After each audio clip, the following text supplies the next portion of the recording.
Hello again, bonjour, and welcome to the Bonjour. M&M avec du café, which stands for Marshall and Michaela, hey. And today we're going to talk about very short and sweet, but it's super urgent and it's very important. What, capitalism and the me mentality? We're talking about the root cause of the problems, particularly in this country, which can apply to the rest of the world, but we're particularly focused on the United States of A. Okay, so here's another good example. This is the way. Can't wait to see how many masks end up on the buy-sell trade group. And I just made a comment that says, and have people chiming in, well, that's just capitalism. It's like, yeah, this company's nice enough to do something like give free masks away as like a kind thing to do. And to make money off something like that is stupid.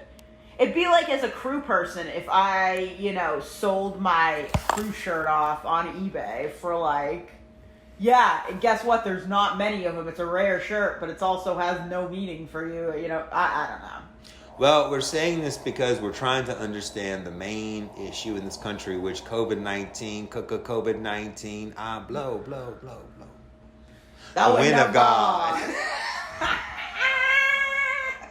I can't do that. It has exposed, we believe, a lot of issues. The veil has been taken off, boys. And some light has been shed, and there's all kind of little spiders and roaches, not to dishonor the life forces of spiders and roaches, but we're just using them in an analogy. It's exposed some dark crevices, and nooks and crannies full of nasty things. And that's what we're trying to talk about. And it turns out, I believe, Michaela also shares this belief more or less, that I'm pro-capitalist. I'm a Bernie dude, but I believe in capitalism, 100%.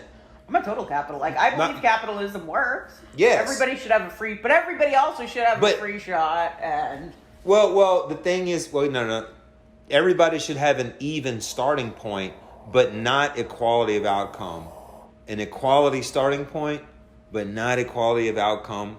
I support the basic tenements of capitalism, and here's my only beef with it. Capitalism has to have limitations. I do not believe at all in unbridled capitalism. We used to have anti-monopoly laws in this country, antitrust laws in this country, and somehow in the 1800s... you know who was super against capitalism was Teddy Roosevelt. Well, capitalism has saved a lot of people from a lot of tyrannical governments, and that is a fact. But it is not perfect, and if not limited, or the guardrails put on it, what happens is it fosters...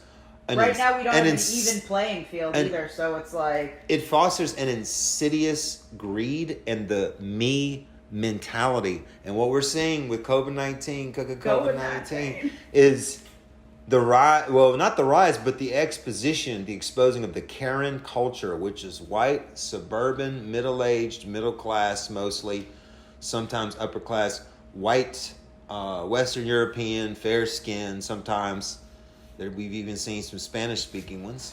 Entitlement exists all over the place. But and who knows? Maybe the I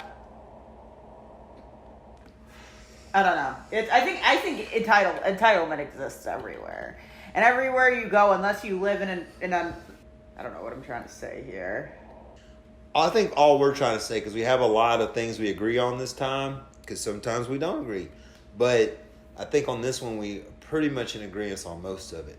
And that it's the me mentality. Yeah. It's people thinking of themselves instead of other people. And answer me, Christian America, white, evangelical, Protestant, Christian, white, and black America. You answer me, which worldview is more Christian? The me mentality or the us mentality? Saying you're trash because you only make minimum wage and I'm a millionaire, like, who are you? I'm a PhD. I have all this money. Yeah.